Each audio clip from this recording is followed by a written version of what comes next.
Es el lunes santo en Salamanca. El muñidor llama a silencio, porque lo que vamos a escuchar es sobre todo eso: silencio, rasguido y el pasar de las pisadas de los hermanos de la Veracruz por las calles adoquinadas del centro de Salamanca. Señoras, señores, saludos a los telespectadores de Castilla y León Televisión desde el corazón más monumental de Salamanca, la vieja ciudad que hoy acoge el paso de la cofradía más antigua de la ciudad, de la cofradía de la Veracruz, que lleva más de 5 siglos protagonizando sus desfiles y lo hace con las imágenes en esta ocasión del Santísimo Cristo de los Doctrinos y de Nuestra Señora de la Amargura. Vamos a asistir a una procesión muy particular, muy peculiar en muchos puntos, y nos van a ayudar a discernir y a comprender todo su significado 3 personas que conocen perfectamente lo que va a ocurrir a continuación. Saludamos en primer lugar a Javier Blázquez, uno de los grandes referentes en el estudio, análisis e historia de la Semana Santa Salmantina. Javier, buenas noches. Hola, buenas noches. También está con nosotros el hermano mayor de la Hermandad de Nuestro Padre Jesús despojado de sus vestiduras y María Santísima de la Caridad y del Consuelo, que el Domingo de Ramos transita prácticamente por este mismo itinerario y que también conoce en profundidad lo que acontece en la Semana Santa de la ciudad. Álvaro, como no puede ser de otra forma, buenas noches. ¿Qué? Buenas noches. Y hoy hemos querido también incorporar en una procesión absolutamente sobria, austera, pero quizá por eso especialmente estética y hermosa en su sencillez, la mirada de un fotógrafo, la mirada fina de uno de los grandes fotógrafos de nuestra Semana Santa. Alfonso Barco, buenas noches. Hola, buenas noches.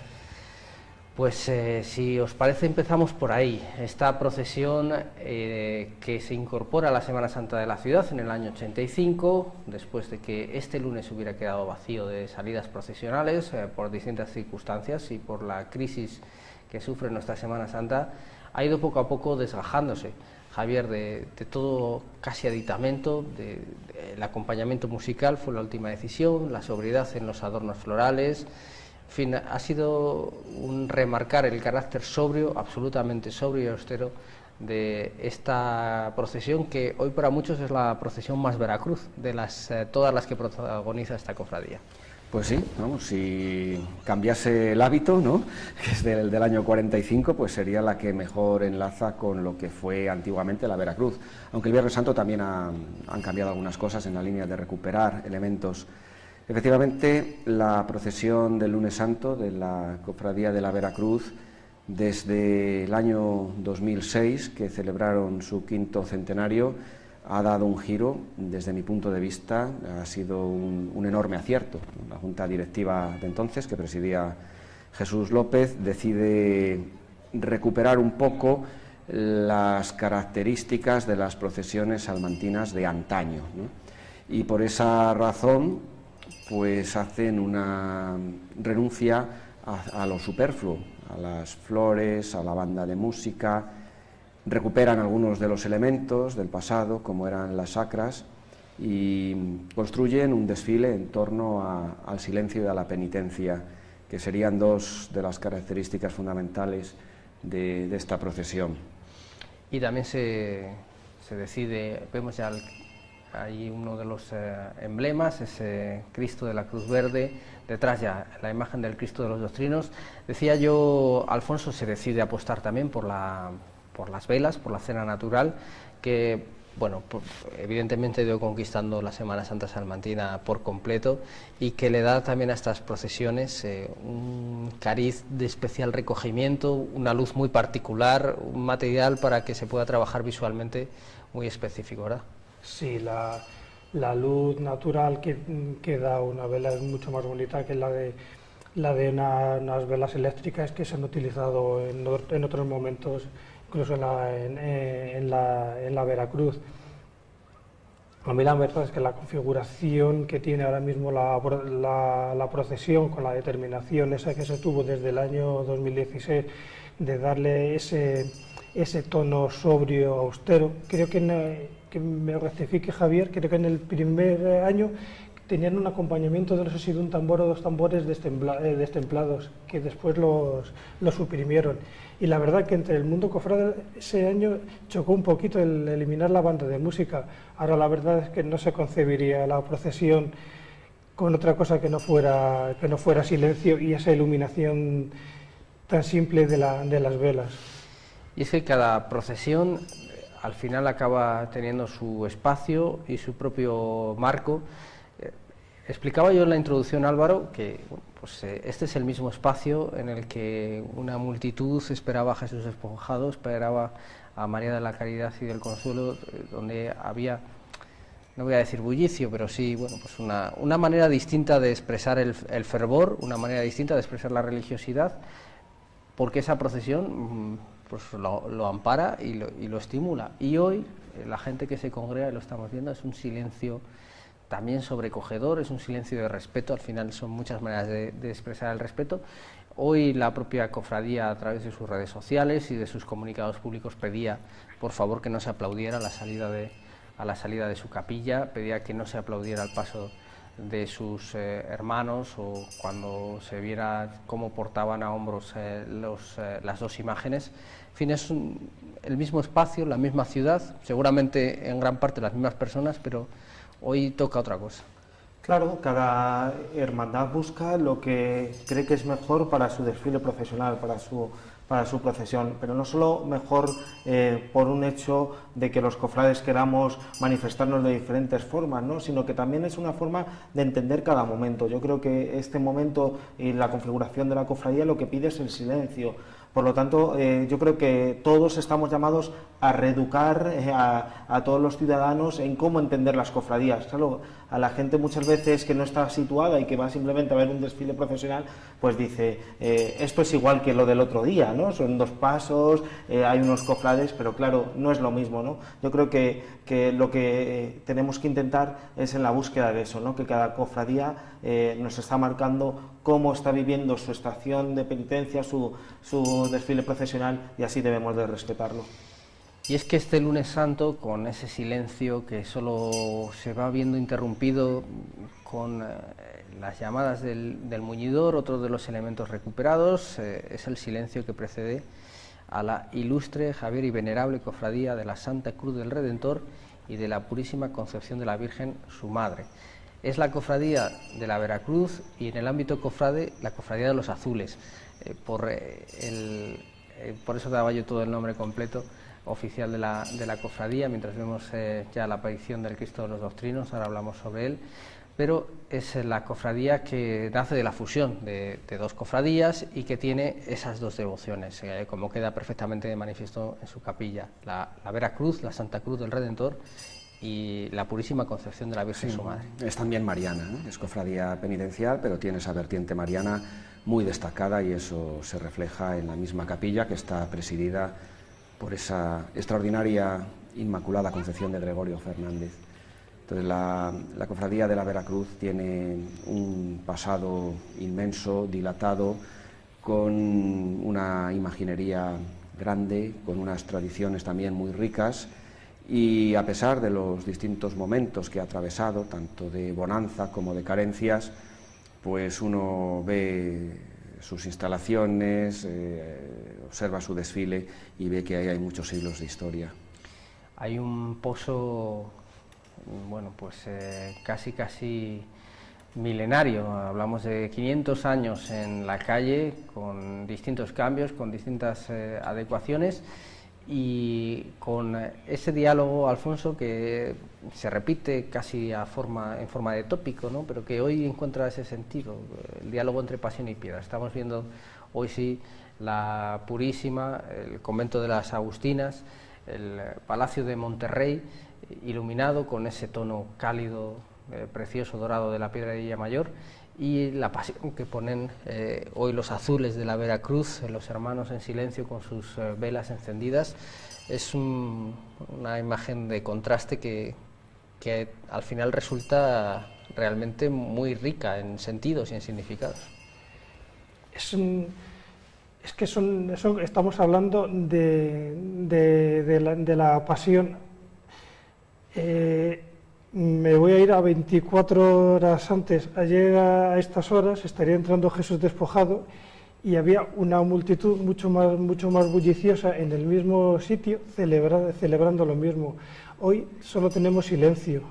Yo por televisión no lo había visto nunca porque siempre he estado por esa zona fotografiándolo, pero es silencio del muñidor hacia adelante y silencio del muñidor hacia detrás.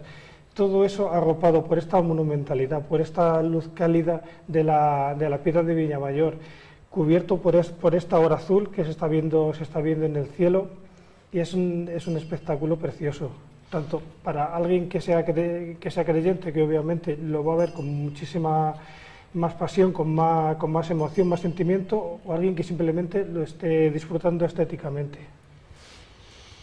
Y aquí tenemos en imagen al Santísimo Cristo de los Doctrinos. Curiosamente, Javier, aunque hablamos de una cofradía que ha sido la espina dorsal, o la columna, o el sostén fundamental, como lo queramos decir, de nuestra Semana Santa en Salamanca, hay muchos aspectos desconocidos, hay alguna parte de su archivo que desgraciadamente es ilegible, en estos momentos irrecuperable, y hay algunas incógnitas. Una de ellas es cómo llega este Cristo de los Doctrinos a formar parte de su patrimonio. Hay algunas hipótesis, incluso interesante, en la revista que diriges, en la revista Pasión en Salamanca, pues el historiador Casaseca ha planteado una línea de trabajo en la que habrá que seguir profundizando, hermanando esta imagen con la del Santísimo Cristo del Amor y de la Paz de Salamanca, que nos lleva hasta Montejo como posible autor final o su círculo de este crucificado. Sí, bueno, él lo planteaba sobre todo en el Cristo del Amor y de la Paz a partir de Montejo, ¿no? Es la hipótesis de trabajo y bueno, la investigación funciona de esta manera. El Cristo de los Doctrinos es posterior, aunque tome algunos elementos del Cristo del Amor y de la Paz. Es posiblemente, yo creo que de principios del 18, ¿no? Ahí se maneja, ya es un barroco más avanzado. ¿Y cómo llega a la cofradía? Pues sí, es una incógnita, pero vamos, yo tengo la absoluta convicción de que es un encargo de la cofradía. Es absurdo que una cofradía que está encargando pasos de las características que tiene Alejandro Carnicero o a Felipe de Corral, pues no tenga un crucificado en propiedad, ¿no? Naturalmente que tiene que ser un encargo, lo que pasa que no sabemos ni el año exacto en el que se encarga ni a quién se encarga. Es un crucificado que sigue un poco la línea ya tardía de Bernardo Pérez de Robles, que había dejado una huella profunda en la ciudad de Salamanca en los años centrales del siglo XVII y tiene que estar realizado por alguno de los autores que trabajaban en esos años en Salamanca, finales del XVII, principios del XVIII. Esa es la convicción que yo tengo. Luego pues hay otras muchas cosas que se dicen, ¿no? El origen del nombre, que parece que está claro que era del acompañamiento que tuvo en su momento por parte de los niños del hospicio, esos niños de la doctrina, que han dejado su huella en Salamanca, en esta imagen o en la misma calle de los Doctrinos. La que va a pasar enseguida esta imagen en un diálogo curioso. Eso sí lo sabemos, corrígeme Javier, porque hay una reclamación de una limosna o un donativo, una gratificación que la Veracruz le daba a estos niños por ir delante de su crucificado grande, creo que esta es la expresión que se utiliza, no se habla de esa inscripción, y parece ser que efectivamente de la costumbre de ir delante de este crucificado, el Cristo acabó adquiriendo el nombre del acompañamiento que tenía. Eso ya lo escribió hace muchos años Salvador Llopis, ¿no? Y desde entonces, pues bueno, hemos tomado esa referencia para explicarlo, ¿no? Porque hubo un momento en que se llegó a pensar incluso que si procedía del Colegio de la Doctrina y demás, pero bueno, es algo inverosímil.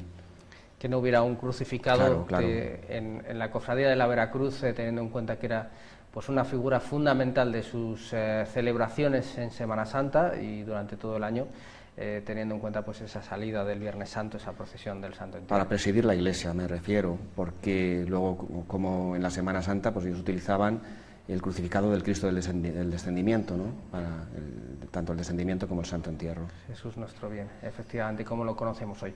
Hablábamos ayer, Álvaro, de la importancia de las firmas en la historia del arte. Especulábamos aquí sobre, nadie tenemos la capacidad de ver el futuro, pero sobre el buen envejecer, entre comillas, que tendrán Jesús despojado de sus vestiduras y María Santísima de la Caridad y del Consuelo, con la firma de Romero Zafra, uno de nuestros grandes imagineros en estos momentos.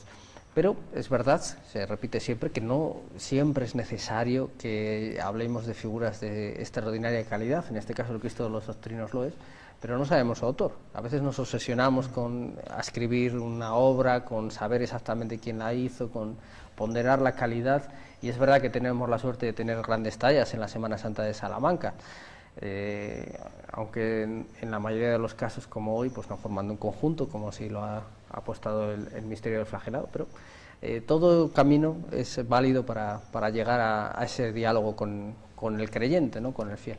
Claro, si nos fijamos en los pies del Cristo de los Doctrinos, nos está marcando la historia que tiene, ¿no? La historia de veneración, la historia de tantas personas que han acudido a la capilla a encontrarse con él. Y la verdad es que está accesible porque se encuentra al final de la iglesia, y ese tocar, ese sentir que Cristo está cerca con el simple hecho de tocarle, nos está marcando esa historia que tienen también las imágenes. Las imágenes están para que el pueblo pueda a través de ella encontrarse con Cristo, ¿no? Y al encontrarse con Cristo también necesita tocarlas, necesita besarlas, necesita compartir con ellas ese diálogo también no solo de la fe profunda que las personas pueden tener, sino también ese diálogo de poder tocar, de poder besar, de incluso de poder emocionarse cuando las ven, ¿no?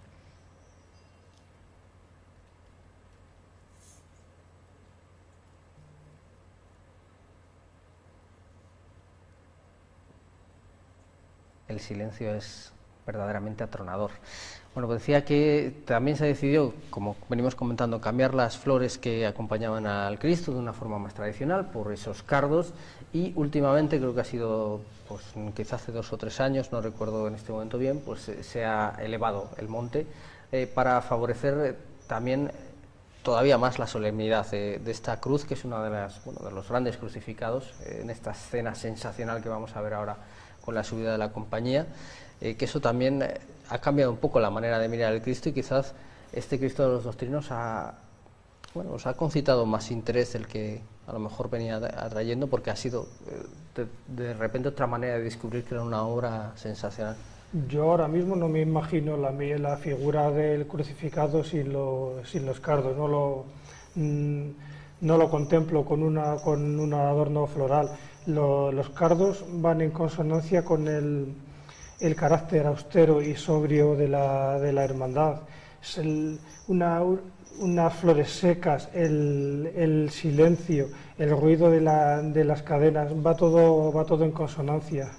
Sobre el crucificado sí que me gustaría hacer un apunte, porque si nos fijamos bien, pese a ser un crucificado, que sería un cuerpo inerte, la posición de los brazos parece que tiene una posición de acogimiento. Da esa sensación, no es de un cuerpo que está forzado, que está caído. Efectivamente, no es un peso muerto, así no lo quiso representar su autor. Es un Cristo devocional. Decía Álvaro muy acertadamente que se besa a pie. En fin, la presencia de esta imagen en la capilla de la Veracruz a lo largo de los siglos testimonia también la capacidad que al final, entiendo yo, es lo que importa desde esa perspectiva de la religiosidad popular, la capacidad de llegar al corazón de la gente y sentir en determinada forma, y ahí hablamos de esa advocación también de vuestra hermandad, encontrar consuelo, que al final es también un camino importante. Yo creo que además podríamos hablar de la capilla, ¿no? La capilla de la Veracruz, lo que ha significado para la ciudad de Salamanca, ahora desde que se marcharon las monjas, con esa necesidad que yo creo que la cofradía va a tener que ir trabajando en cuanto a ver qué se puede hacer con el templo, porque yo creo que era el templo en donde más personas acudían realmente a encontrarse con Jesús, ya sea en el Santísimo Sacramento o encontrarse con las varias imágenes que tiene el templo. Templo totalmente de la oración, ¿no? Yo creo que la imagen del Doctrinos, del Cristo de los Doctrinos, es una imagen ante que ha rezado tantas personas. Yo siempre pienso, cuando salen las imágenes a la calle, si hablaran estas imágenes, cuánto tendría que contar, ¿no? cuánta carga de sufrimiento hay detrás, de alegría, de esperanzas, tanto gente que hayan acudido a ellos, ¿no?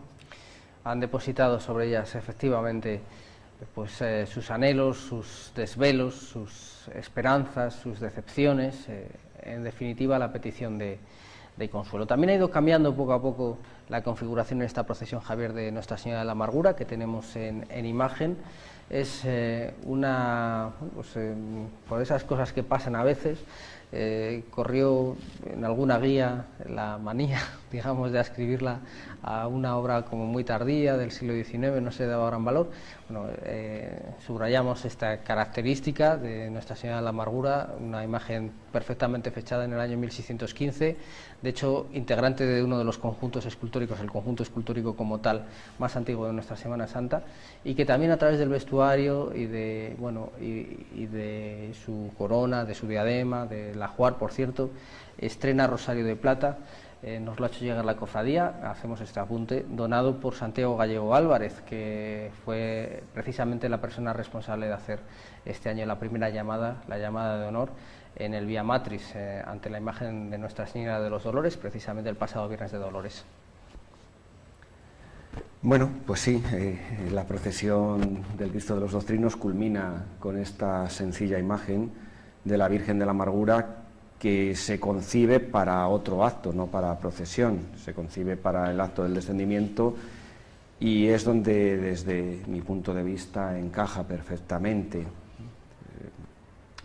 Sí, es verdad que podía salir en procesión junto a San Juan, y de hecho pues, sigue saliendo en el paso de misterio, pero bueno, el considerarla aparte pues, fue una decisión que se toma ya hace unos años, ¿no? Fue en el año 1991 cuando se decide que la imagen salga en procesión. Se decidió de una manera un tanto precipitada, y una vez que ya estaba en la calle, pues la cofradía sí es cierto que se ha esforzado en ir dignificando tanto el paso como la vestimenta, y bueno, pues el lunes no tiene que ver nada con lo que vemos el Viernes Santo. Entonces, desde mi punto de vista, este paso pues nos ofrece esa otra visión de la Semana Santa más popular, porque no deja de ser pues una Virgen de los pueblos, que tiene sus seguidores, su gente que la venera, pero que no encaja artísticamente dentro de lo que es el conjunto de imágenes de la Veracruz, ¿no? Es una imagen que sí, que se ha intentado y se está consiguiendo en parte incluirla en este desfile, pero que ofrece pues una gran diferencia con las otras imágenes de la Veracruz. Tampoco Pedro Hernández, por más salmantino que sea, pues era un imaginero, digamos, de primera fila, de una obra... Bueno, no era de primera irregular, fila, ¿verdad? Pero tampoco era uno de los imagineros malos.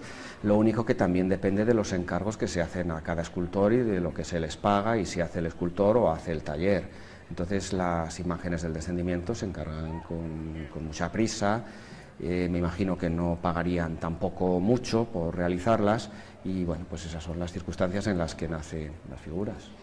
Se pone en pie otra vez el Cristo de los Doctrinos, que está en su ascenso a la calle de la Compañía. Sabemos efectivamente que ese es el año fijo, 1615, porque ese es el año que se celebra el descendimiento, que es uno de nuestros actos señeros y más antiguos, el primer conjunto escultórico, como decía, de nuestra Semana Santa. Y esta imagen, Alfonso, yo siempre digo que es una de mis imágenes, aquí permiten que hable en primera persona, es una de mis imágenes favoritas de la Semana Santa, porque yo otra vez no encuentro muchas formas mejor de describir ese sentimiento, como decía Javier, popular, religioso, un poco ancestral, de esa madre que va tras los pasos del hijo, y encima en la extensión de la calle de la Compañía, con esa cuesta que acaba rematada en la iglesia de la clerecía, en la iglesia del Espíritu Santo. En fin, tenemos una de las imágenes que solo ofrece Salamanca, pero que además la pasión viva de la Semana Santa enriquece. Es que parece que es una calle que está hecha para esto. Poder ver en perspectiva el caminar lento del Cristo crucificado, Compañía arriba, y a unos poquitos de metros seguido por su madre, solo es para para deleitarse viéndolo. Con las torres de la que le decía al fondo presidiendo la escena, el silencio del público. Si ayer estábamos hablando de aplausos, de un público quizás un poco más alegre, ahora mismo únicamente escuchamos el roce de las cadenas contra la piedra del suelo. Es efectivamente una contención absoluta todo lo que invita a esta procesión. Decía Javier que se introdujo Nuestra Señora de la Amargura en este Lunes Santo con una cierta prisa o urgencia, pero lo fue para dar cabida a un sentimiento de las cofrades de la Veracruz, de las mujeres de la Veracruz, que de repente pues querían dar un paso al frente y tener una responsabilidad específica. Y bueno, en este caso ellas son las que portan esa imagen. Y Álvaro, yo creo que es un momento adecuado para reivindicar el papel de la mujer en la Semana Santa de Salamanca. Afortunadamente en nuestra ciudad nadie discute su protagonismo, su presencia, su capacidad para estar ahí al frente. Y bueno, prueba de ello también es la Hermandad del Despojado y otras muchas, ¿no? Tenemos una hermana mayor. Quizá tengamos que empujar a que cada vez más mujeres vayan tomando también la responsabilidad de ser la cabeza de su cofradía, pero el trabajo infatigable, la capacidad de estar ahí en nuestra Semana Santa, para mí es uno de los motivos de orgullo. Tener Amor y Paz como la primera hermandad que dio el paso de plena igualdad entre el hombre y la mujer. Hoy que tanto se habla, bueno, pues que sepan las personas que nos escuchan que la Semana Santa, en concreto la de Salamanca, ha sido punta de lanza en muchas ocasiones en la igualdad. Claro, pero yo no solo tan de igualdad con la mujer. Nosotros, por ejemplo, también potenciamos la igualdad con la persona con una discapacidad, con que tenga otra forma de entenderla.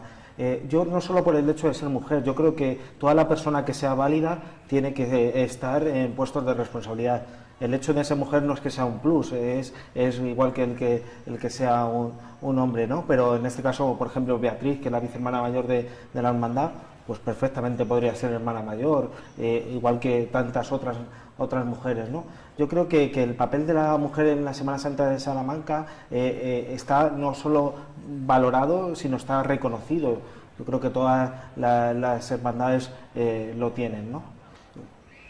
Dirá alguien en su casa sí, pero lo comentan 4 hombres. Bueno, es una circunstancia que ha sido... Seguro que esta semana cambia. Y totalmente circunstancial, eso iba a decir. En los próximos días las personas que nos escuchen verán como hoy es una circunstancia absolutamente casual, porque no hemos mirado obviamente eso, sino otros criterios. De todas formas, se recuerda siempre, Javier, esas palabras de Miguel de Unamuno, diciendo que no, la perfección de Salamanca como escenario del drama de la pasión y muerte de nuestro Señor Jesucristo, dice Unamuno, y en particular esta calle de la Compañía. Es verdad que en cualquier rincón, en cualquier punto, en cualquier plaza, en cualquier espacio puede asaltarte esa sensación de ser interpelado por lo que allí sucede, pero aquí quizá encuentre un espacio especial. Sí, efectivamente, Unamuno inmortaliza la calle Compañía para las procesiones de Salamanca, pero siempre que tengo que hablar de este asunto yo añado: afortunadamente Salamanca no es ciudad de una calle para ver procesiones. Hay infinidad de rincones exactamente iguales en belleza que la calle Compañía, y podíamos ir analizando desfile a desfile y nos saldrían unos cuantos. Esa es la suerte de Salamanca, aunque luego sí es cierto que con Miguel de Unamuno pues encumbramos la calle Compañía. Pues en esta calle de la Compañía vamos a despedir esta retransmisión para nuestros espectadores de Castilla y León Televisión. Ha sido un verdadero placer poder llevar a sus casas este Lunes Santo de Salamanca y hacerlo además en compañía de estas 3 personas, 3 amigos que nos han ayudado a entender todo su significado. Javier, muchísimas gracias. Gracias a vosotros. Álvaro, un placer, muchas gracias. Muchas gracias. Alfonso, muchísimas gracias. Gracias a vosotros por tu mirada. Y ascendiendo esa especie de calvario que es la calle de la Compañía, con el Cristo de los Trinos y Nuestra Señora de la Amargura, les decimos adiós, buenas noches.